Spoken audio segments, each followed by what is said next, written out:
afternoon, everyone, and thank you for joining us today. I'm Daniela Fair. I'm the publisher at Defense One, and I'm excited to welcome you to today's event, Modernizing the Military's ERP Systems, brought to you by Salesforce. If the Department of Defense could start over, it wouldn't choose the enterprise resource planning, ERP, landscape they have today. When first established, ERP allowed DoD to solve problems their various branches, departments, and functions were experiencing, but now the monolithic suite of applications isn't flexible enough to meet the changing needs of today's mission. As financial, logistics, HR, and IT leaders consider how to most efficiently and effectively support the warfighter at home and in the field, how can the DoD collectively shift its digital services from a decentralized system with competing priorities to a unified mission focus? During this webcast, we'll discuss how to modernize the DoD's ERP systems to deliver capabilities faster, enhance decision-making, and adapt to changing mission needs. And joining me today for the discussion is Jonathan Moak, Vice President, Strategy and Business Development, Salesforce, and former Army CFO, and Daryl Roberts, Program Executive at the Defense Logistics Agency. Thank you, gentlemen, for joining me today. Hey. Thank you for having me. Absolutely. I just want to start off by asking you both, if you wouldn't mind giving our audience just a little bit of background on your current role and your experience and how you arrived at the role, just so they have a perspective on your commentary. And Jonathan, I thought we'd start with you. Yeah, excellent. Thank you very much. What a real honor and pleasure it is to be here with the both of you today. I'm Jonathan Moak, Vice President at Salesforce in the Global Public Sector Business Unit, where I'm focused on an overall strategy for growth in the federal government. I previously served as the Principal Deputy Assistant Secretary of the Army for Financial Management Comptroller, but performed the duties of the Assistant Secretary during my entire tenure there. So I'm really looking forward to this conversation today. And Daryl? Thanks for having me today again. Honored to have this conversation with you today. I am the Program Executive Officer for Defense Logistics Agency. I'm in charge of our IT business applications. We have over 200 applications supporting not just DLA operations, but we have DoD business operations support as well, where we support the processing of over 7 billion transactions valued at about $465 billion. And so we're really focused on a digital business transformation journey, as you mentioned in your opening comments, centered around modernizing our ERP. And a little background about myself, former Air Force officer, spent a little time in industry before settling on a government career and becoming a PEO here at DLA. So looking forward to sharing some of my thoughts and having a discussion with you and Jonathan today. Thank you. I want to thank you both for your service.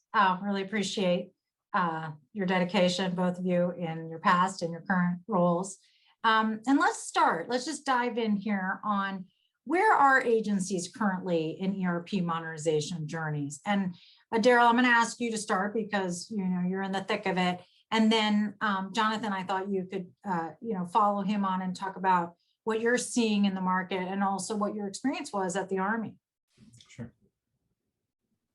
Thank you. So for DLA, we have a two-phased approach in terms of modernizing our ERP. And before I get into that approach, as we started that journey of modernizing our ERP, we really took a step back and looked at our business model from a business process supply chain perspective, but also from an IT business application support perspective. And what we realized is modernizing your ERP is more than just the ERP itself. As Jonathan's aware, we had to do a lot of customization and additional work, which resulted in us having the 200 plus applications at DLA. And so we realized that it wasn't about modernizing the ERP, it was about a digital business transformation of the agency. And so as the PEO, how do I modernize our IT footprint from a business capability perspective to support a business transformation that our agency is undergoing? And so under Vice Admiral Skubik, we have a new strategic plan that has digital business transformation as a critical capability across our agency. And so part of that is modernizing the ERP. And the first thing for us was, how do we get the ERP to the cloud? There's a lot of advantages to being within a cloud environment. And it also aligned with the ERP strategies of moving to software as a service. And so for us to start taking advantage of some of the technical innovations within the cloud, we said, hey, let's move our ERP into a cloud facility. So we started with WMS, Warehouse Modernization System, which is replacing our DSS GOT solution. And part of that was, DLA is not the first to try to do warehousing, right? There's a famous company out there that, does a lot of warehousing. And so how do we get more commercial in terms of our warehouse processes and use the ERP for that? And then the other part of our strategy was realizing the ERP couldn't do it all. So how do you start using low code, no code type services and creating a platform of platforms so that it supports a complex organization such as DLA? And so our first page of modernizing our ERP, of course, we're moving to the cloud. WMS has completed a pilot at one of our sites, and we're moving our financial ERP to the cloud later this year. But the other part of that modernization effort, that transformation, is looking at our entire business process, our IT footprint, and using the ERP for what it does well, but then realizing there are things we're going to have to customize and maintain from a government perspective on a more efficient, cost-effective platform. John, go ahead. Yeah, I was going to say, I'm really glad I get to follow all of that because Daryl just laid it out perfectly, right? Look, when I was at the United States Army in the former role, I had the distinct privilege working with great leaders that allowed me the decision space I needed to get focused on business transformation. Lieutenant General Horlander came to me and said, we need to focus on the future. And if you can do that, I can do this other stuff, and we have to divide and conquer here. So I really remember sitting in my first property functional council, and DLA owns or holds 30% of the inventory that Army has. And so we're great partners. And I would say, first of all, thank you to the entire military sustainment community for the work that you do, delivering warfighting capability out of a CONUS location through a port and into a theater of combat and sustaining operations. And not just that, but also sustaining operations here in the homeland too, especially during the coronavirus and all the support that the military did. DLA was right in the middle of every bit of that, working with Army Materiel Command, Air Force Materiel Command, and the Navy as well. So I do remember sitting in that property functional council meeting and hearing this transformation journey that DLA went into in the warehouse module that they were implementing. And it really spurred me to start thinking about, what do I do to follow suit? So they really kind of trailblazed. They were really the first ones getting out there and saying, we must modernize our ERPs.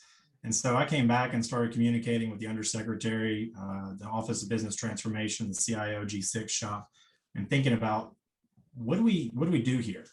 So first of all, we really need to start viewing ERPs in terms of not technologies, but mission capabilities, kind of like Daryl said. So you develop that business capability map that addresses the future needs of the organization, and you tie it back to mission. So I challenged the CIO shop to work with us in the FM shop, along with Materiel Command, because that really makes up all three of the three kings of business transformation, if you will. And they should together help their organizations adopt that digital business capability that's using multiple fit for purpose vendors and resist that need for customization. So that's kind of why we pushed really hard at Army to establish the multifunctional capabilities team. And they've been charged with developing the capabilities requirements documents, both part 1 and 2, that'll lay out what the future for the modern business system is there. And so that's kind of really where the Army is. And it aligns almost directly to what private industry is seeing. So that's great. So I want to, you've both touched on where things are in the process and the journey, but I want to hear from both of you what the current challenges are. I mean, you've touched on them, but let's elaborate on what the current challenges are that you both have faced or are facing with ERP. Daryl, would you like to start us off again? Yeah, I mean, I want to build off what Jonathan spoke about, right? The partnership that's that's been developed amongst the services as we go through this ERP journey. I think early on there was a very, kind of a horse in a race, stovepipe type of look and feel for ERP implementation and sustainment. I think what we've discovered is that there's strength in numbers. And so, ERPs are used by very large companies outside of the Department of Defense. And so we need to understand that we had more influence with that industry together than we ever did apart. And so that partnership and that collaboration has been vital to us moving forward with not just our modernization effort, but helping the department look at how do we modernize, because we're moving to a digital age where data is king, right? And so the organization that can consume, process, and analyze data the most efficient manner, they're going to control their destiny.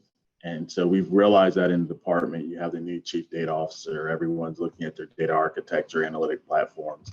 And so, the challenge for us has been, how do you continue to support the mission that we have today, and making sure the warfighter has what they need to fight our wars and defend the nation, but also move to a more modern footprint with the budget pressures that we have today.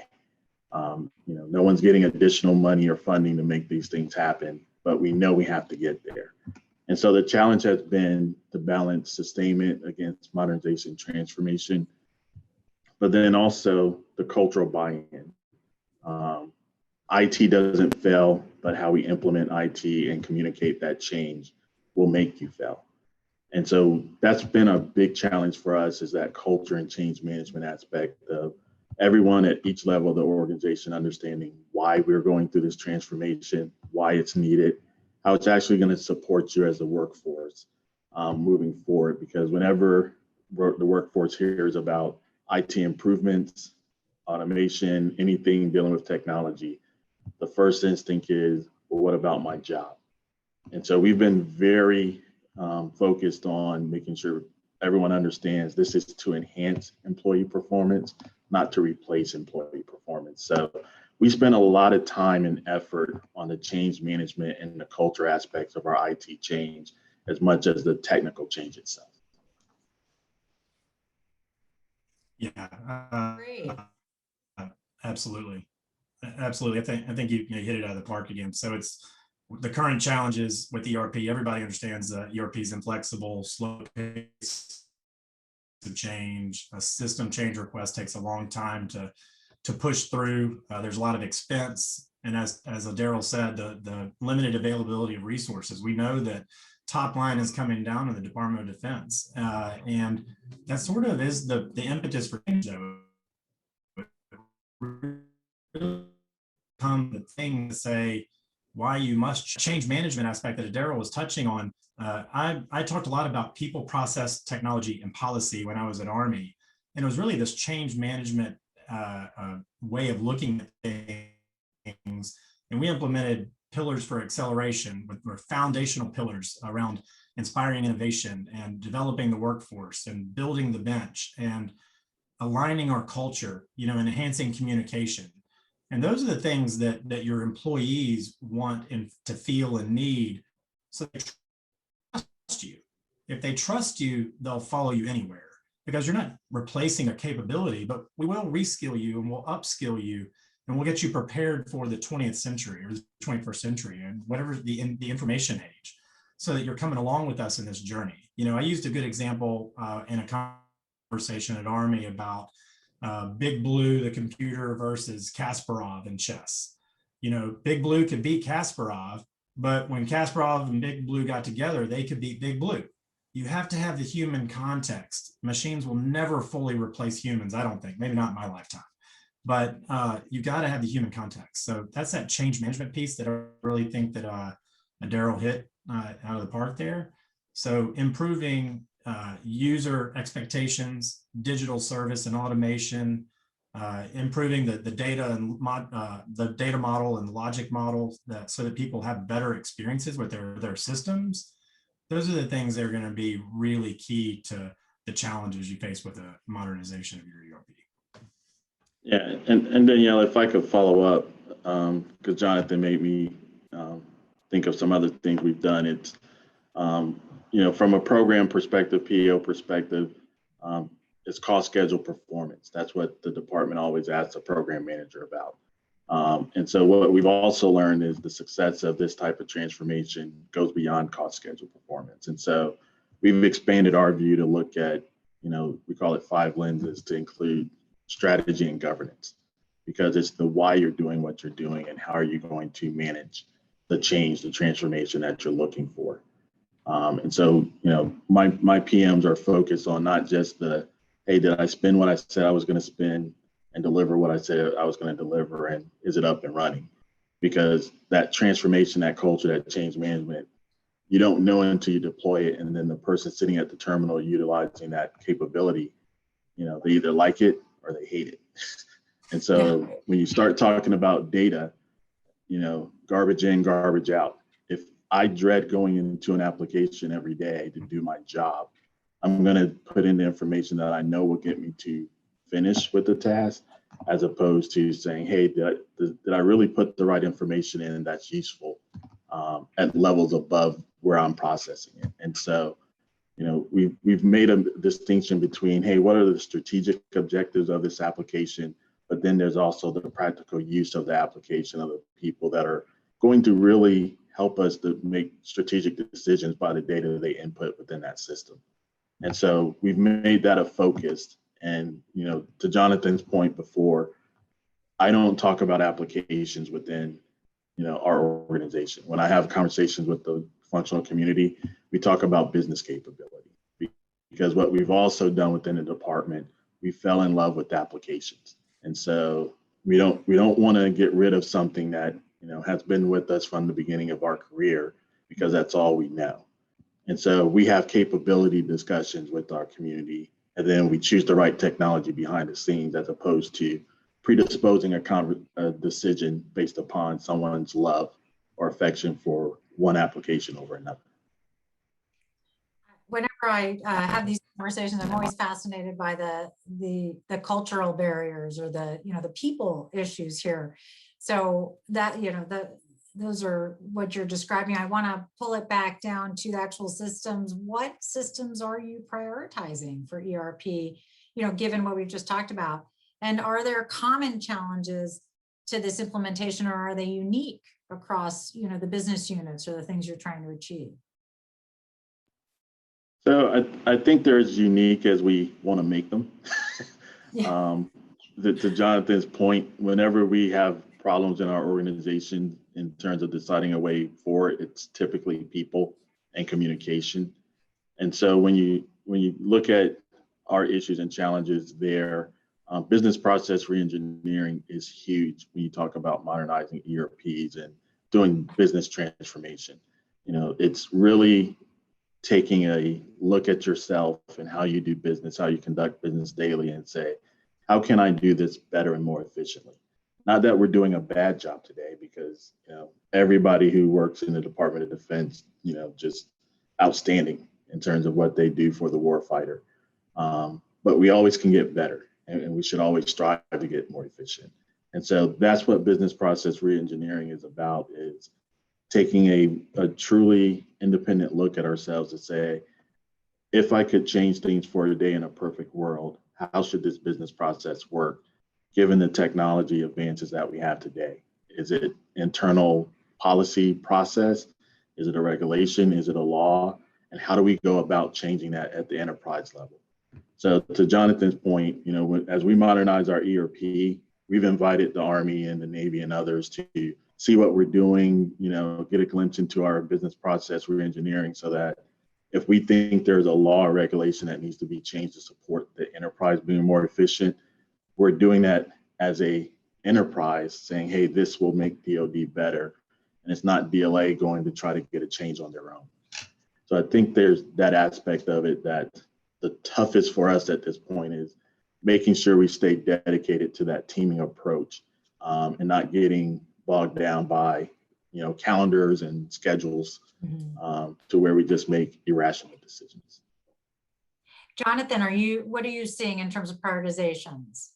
Yeah, it's always really easy following a Daryl because he just says everything that I need to say and I just reframe it. But honestly, I think it really succinctly, it goes back to the mission function, the business capability, the mission function, the functional leadership has to drive, and they have to be embedded with their PEO, the program executive, and they that is a really key relationship between builder architect where I have a crazy idea about some capability I desire, and a Daryl saying, well, that's not possible, but this is what I can get and then he also even goes and builds the acquisition strategy for that. So you have to be totally in sync with one another, and I really think that was the way that GFEBS was successfully implemented in the Army early on back in the early 2000s, is that the functional leadership drove GFEB's implementation along with the program executive office there. So that was a lesson learned for me too, but it really goes back to mission function. And I think that's where you have the Army with Army Material Command, the finance leadership, and that log finance integration. Because again, that's the key relationship to deliver warfighting capability into a theater of combat or against an enemy in another country, or even the coronavirus here at home, right? And so I think we saw that really prioritizing those systems and capabilities to support that end is going to be critical for adoption and for buy-in from the various stakeholders. And I do also want to pull on one thread that Daryl also said. He talked about the user experience. We all know how hard it is to hire and retain good government talent because it takes a little while to get that person in seat. The user experience is going to be so critical for retainment of talent in the future. Otherwise, this great technical talent could just go work in private industry, and they may say, this isn't what I want to do. So really need to improve the user experience and provide a good digital capability for them to use too. Yeah. I think I'm hearing the Jonathan, Go ahead, Daryl. No, I mean, Jonathan's example, right? It's what we've learned and what we're doing in DLA. The leadership involvement and sponsorship of this on a daily basis, having that interaction at the senior levels, it will filter down to your organization and drive behavior. Because if your senior leadership is talking about transformation and modernization, 2, 3, 4 times a week, or 2, 3 times a month, the workforce takes their cues in terms of, hey, what should I really be focusing on a daily basis based on what their leadership is asking them about? And, that's a big lesson learned there. It's, hey, we need to set the strategic objective and make sure everyone's focused on it, and then empower those action officers and those employees to execute. Sometimes we try to make the tactical operational decisions at too high a level, and a program can lose focus. But, Jonathan's example of, the CFO partnering with the PO and then the supply chain to get the implementation done is a perfect example of how leadership drives success, not doing the work, but empowering those to know, hey, this is important. So this is where you focus your efforts. Thanks. I think you may have answered this question, but philosophically, certainly, but what would a unified approach to ERP at your agency look like? I think you're describing pieces of it, but successfully, what would it look like? Yeah, so for us, we've built the Digital Business Transformation Council. And so that's a governance group of all the senior executives. And then this feeds into our larger executive board that includes our director and our vice director. And so the governance is what will drive that success, and it sets our priorities. And so we have that frequent interaction and setting that tone to make sure that we're getting the proper insight, we're focused on the right priorities. And that transformation office is not just focused on the ERP. If you see organizations in the government or even commercial sector today, and their modernization is only focused on the ERP itself, they're probably going to fail because the ERP doesn't do everything. And if it did, we wouldn't have the thousands of systems we have across the department today. And so that's really the key, what's going to be the key for our success is we're looking at our entire footprint, of which, of course, the ERP is the major player because that's where a lot of our work and investment has been. But we're also not just going to say, hey, just stick it in the ERP. we're going to make the right technical decision based on the business process. Yeah, great response. I agree. The ERP is not the panacea, right? And what we've always done in the past is not going to be what we need to do in the future environment, right? So I think a key facet of the postmodern ERP strategy is that it's not one highly defined universal approach, not necessarily a unified system you can buy from any vendor, because two similar organization strategies can have postmodern yet be totally different from each other because it's based upon the mission capabilities required of that organization, which would be, based in Title 10 or whatever the other requirements are as statutory law and that sort of thing. So organizations have to define their own postmodern ERP strategy according to its operational needs and mission and avoid that one size fits all solution. So I think that's sort of where, Gartner paints what the postmodern ERP is. It's, a transactional core with maybe general ledger, supply chain management modules implemented because that's that really critical log finance integration that's key for operations in the Department of Defense. And then you surround it with microservices of sort, because you can customize with rapid application development, disconnected ops, mobile ops. You can manage your business from a phone, right? I mean, what a concept in 2021 where we could potentially put capability in the hands of users in the field, right? So I think a true postmodern ERP system will comprise of applications from many vendors, because we're gonna have a scale issue too. You have, you have to be able to scale to meet the business needs of the business mission area owners. Yeah, and Jonathan hit on a great point there, that scale. I mean, where it makes sense, we're going with the federated approach where we're actually putting the technology in the hands of that end user, that functional customer. So, building a bot, some of this low code development for workflows.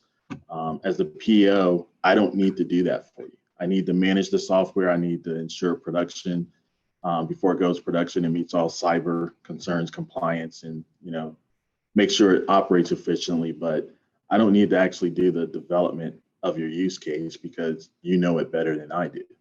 And so where it's less complex, straightforward type of development, we're looking to put that technology in the hands of our end user through a federated training program.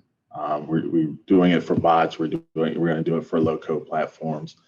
And so you have to have that approach that Jonathan's talking about of where does it really make sense from a business capability perspective and not do a force fit function. Yeah, that's right. That's where you get into SaaS and PaaS, right? So it's a platform as a service, so that you can.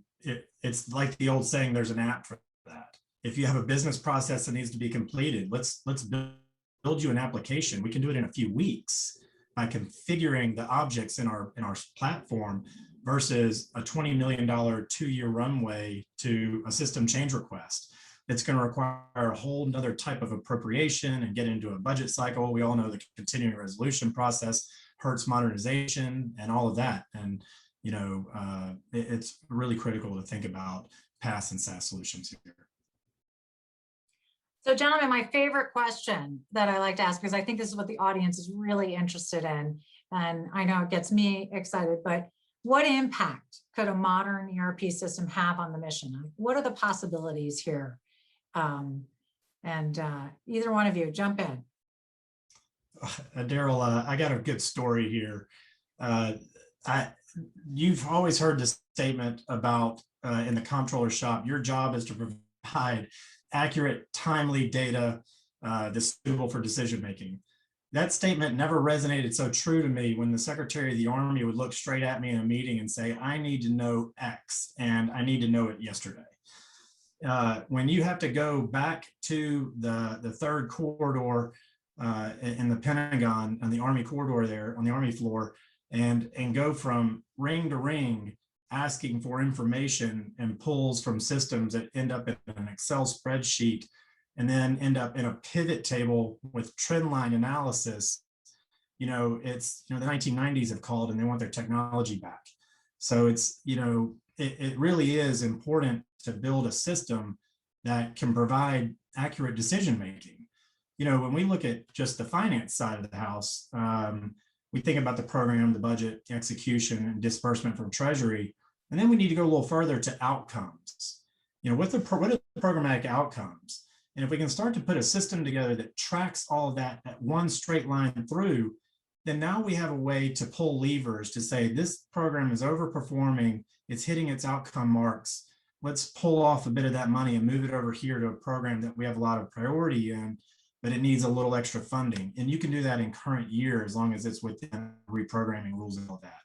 So I think the impact is really that we continue to provide efficient delivery of resources to the end user and support the people who support the warfighter. And that's, I think that's very high level, but that's truly what a modern ERP can do.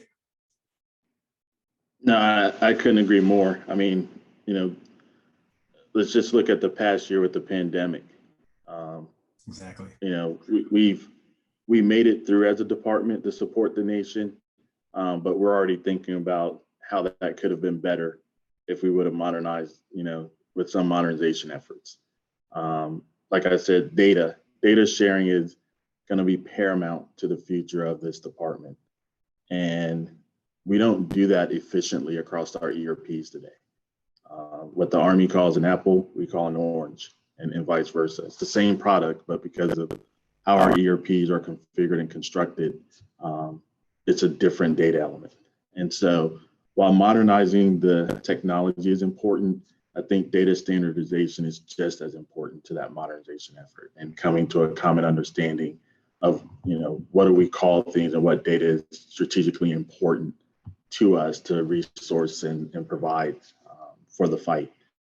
And so I think that's going to be very important as we modernize, but the opportunities to really get after those issues and problems, because as you modernize the ERP, now you can, and you get the cloud, now you can do AI, you can do artificial intelligence, you can do machine learning. There's automation opportunities within the ERP that you can start taking advantage of. And so how much more efficient can we really become quicker? Because to your point, like you said, at any given time you get a call and it's, no, you don't have an hour, or a week, or a month to get me the answer. This is real world national emergency today, and we need a response. The department has to support and respond. And so the possibilities through modernization that we have to be pre-positioned to answer those questions, we'll already have those scenarios mapped out in our head. If these certain events happen, this is the impact on the supply chain. This is the impact to an available cash flow. Things that it took us a little while to spin up on this past year. We're realizing through this modernization effort in collaboration with ourselves and industry, we'll actually be able to have a better response for the nation and the warfighter. Yep, agree. So I always like to, I say close these conversations, but this may take a little bit of time because I think you both have so much to share. What advice do you have for members of the audience seeking to unify their own ERP systems? Where would you suggest that they begin? Or if they're in the middle of it, what are the most important things that they should consider? So I start with, where do you want to be? Just not how you're going to get there, but what does, I'll call it nirvana, but what does finish look like? And what does your post modernization business model look like? And come to some agreement as an agency on what that is. And then you can start building your strategy, your team, and your framework around, how do I achieve that end goal? That's going to be key, because the waterfall approach, as we like to call it, it doesn't work anymore. Just, hey, drop off a requirement at the PO's office, you go away for 6 to 8 months. When you come back, you tell me you hate what I did, I didn't understand you, and we start over, right? And so having that upfront conversation about, hey, what does finish look like to you? That allows me to come back to the table from a planning perspective with a more deliberate approach in terms of, I know what it looks like for you to be complete. Now I can give you scenarios to get there. I can do it this way, I can do it that way. And I think for us, we've settled on there's no such thing as pure agile when it comes to the Department of Defense. We do agile like a hybrid approach. We use the methodologies, but to the points Jonathan made with, CRs, budget cuts, things of that nature, we don't have the luxury that industry has to know that, hey, what I started off with as a baseline for budget and resources in October, I know I'm going to maintain through September, because the needs of the department are going to start playing in there and you're going to have to make adjustments. And so we have a agile hybrid approach that we've settled on that has made us successful. Yeah. I think starting with the end state in mind is a brilliant approach. Certainly, I think that you also really have to think about, you better plan for the human element, because last week there was a Senate Armed Services Committee hearing on management and opportunities at the Department of Defense, and Adam Grant, PhD from Wharton, organizational theory guy, also served on the Defense Innovation Board for 4 years, I believe. He said in his opening comments, I think that the DoD culture is potentially a threat to national security. And he's talking about overall, it was just a very provocative statement. And he explained it. And it's really wonderful. You should go back and read that. His opening statement was great. He talked about, we don't do things because it's too risky. That won't work here because this is the DoD and it's different, or this is the way we've always done it. I think that you have to challenge the status quo, and you have to bring in thought leaders that can challenge the status quo and then build trust with their employees so that they can move them and move the needle a bit and say, we need to look at things a little differently. So you've got to plan for that human element. I think that the most risky option is continuing to do what we've always done. A lot of other folks in the department believe the least risky option is to continue doing what they've always done. So I think that there has to be a give and take there, and some agreement on, establishing criteria around what are we going to change? What are we going to send into a microservice? What are we going to leave in the ERP? Because at Daryl's point earlier, he made a great point about, if the ERP was the panacea, we wouldn't have 2,000 systems all over the Army and shadow IT. So clearly, we're seeing the result of ERP not being what we needed it to be. So I think that you really just have to plan for the human element. And that requires that leadership. It requires the integration of PEO and functional, and it requires senior leader buy-in. But I'm really impressed so far with the last 4 months of the department. You're hearing senior leaders talk about software. You're hearing them talk about SaaS and PaaS and things that you didn't hear the senior leaders of the department talking about a couple of years ago. So I'm very optimistic, and I'm inspired by it. So I think that's a great question. Yeah, Jonathan, your cultural comment. I mean, I tell my folks, learn fast. A lot of people say fail fast. I try to say learn fast, because we only fail when we stop trying. And so there's no failure because we're not going to stop. We're going to learn, and we're going to adjust, and we're going to continue. And, from a leadership perspective, we have to embrace that. If you use the words failure and, setbacks and things of that nature with employees, that means something to them, right? It's, well, if you're using those terms with me, when you evaluate me, that probably means I'm going to get a low evaluation because you think I didn't meet your expectations. And so, culturally, you need to use terminology and have techniques that encourage people to take those risks, to be those innovative thinkers. And so we say, hey, learn fast. In the course of human history, we haven't had a perfect human who's never made a mistake, right? And when you talk about technology, you can do all the right things, and you just may have a setback because you have a power outage or something happens, from a technology perspective. And so you really do have to foster that culture of innovation and new thinking, because with that does come an opportunity to learn fast. And we need to embrace that from a leadership perspective so that employees are comfortable to take that chance. Great. Wonderful, positive suggestions. I want to ask you gentlemen if you have any questions for one another. We have just a few moments. Anything you, Jonathan, you want to ask Daryl, or vice versa? Daryl, I'll ask him how WMS implementation is going and what are the biggest challenges you're facing, and what can maybe the private sector be positioning themselves for, in the future to support the needs of DLA down the road. It's very important, I think, for the private sector to understand what the future needs of the DoD are so that we can position ourselves to support you. No, I appreciate that question. I mean, WMS is going well. It was our first foray into the SAP cloud. And we were taking a truly government unique system and process and putting it in a commercial environment. And so culturally, it was very hard from an agency perspective to really say the processes and things we put in place probably weren't the most optimal, and accepting that and making the change. I'd probably say some of the biggest lessons learned we've had is, to your earlier point, the human element.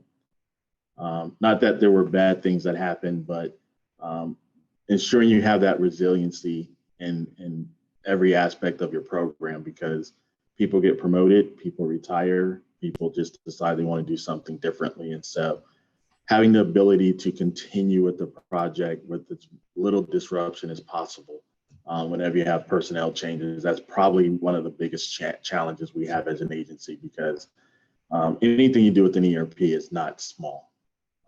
What we're doing today, just on the ERP side, we've trained over 600 people within our agency of 27,000 on the process and what we're doing. And those are the day-to-day people that are involved in this modernization effort, right? And so that's going to expand when we get to testing, because we want to make sure we don't break anything. And so just accepting and understanding the massive nature of what we're doing, and then trying to create that resiliency throughout the workforce so that no one feels overburdened with the tasks that we're asking them to support. I think industry is starting to learn how to support us in this effort. And I think it's because we're culturally changing our thinking, right? And so I tell industry partners, treat me like you would a Fortune 500 company. There are things that they do from a software innovation perspective that, they don't customize and pay for every year.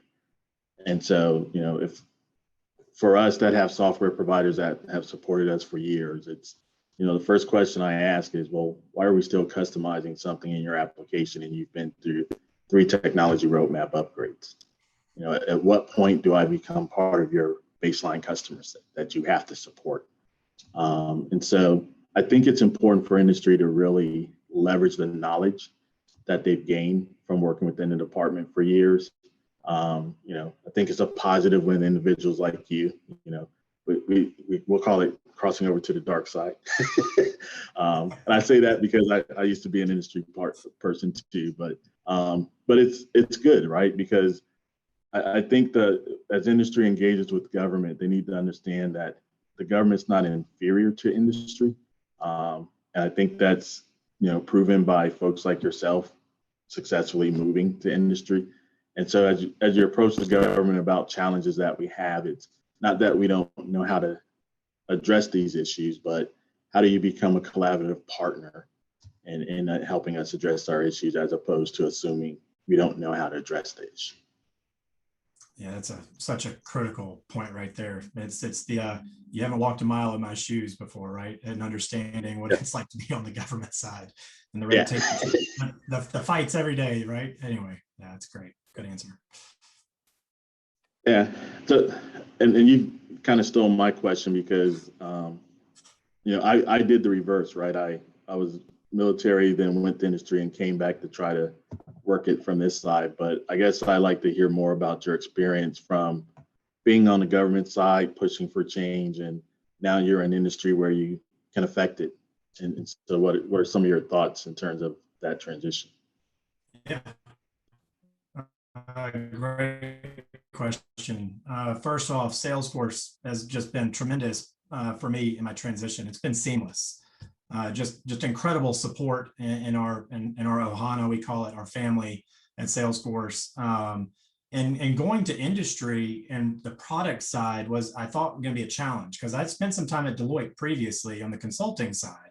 And so going to the product side, I thought would be challenging, but it's been incredible. We just have wonderful professionals around us that are supporting, and they really look to the folks that were flag officers at the DoD to sort of share the story of the war stories inside the Pentagon, about how do you get things done? How do you fight through the bureaucracy for the things that are really important? And then really, how do you prioritize the things, what are the hills you're willing to die on, and understanding what it's like to walk a mile in your shoes as a program executive and getting hit by Congress or your leadership or, the functional community that you support, or even your own staff. How do you hire people? How do you retain people? It's a daily fight that not a lot of people can truly understand that the career civilians go through. And so sharing that story on this side is very helpful so that we can be empathetic and lead with empathy to how we support your efforts, because we can be a little leaner, a little faster. We know that's not the way inside the department. So it's really just sharing the story, I think. I can appreciate that. Well, gentlemen, I want to thank you so much for joining me today. I really enjoyed our conversation. I appreciate you letting me into your world. And I know that our audience is going to really appreciate the insights that they've heard from both of you today. On behalf of Salesforce, I want to thank you, our audience, also for tuning in. Today's program will be available to watch on demand and share with your colleagues soon. And I wish everybody a great rest of your day. Thank you so much. Thank you, Daryl. Thank you. Daniela. Take care, Jonathan. Take care, Danielle.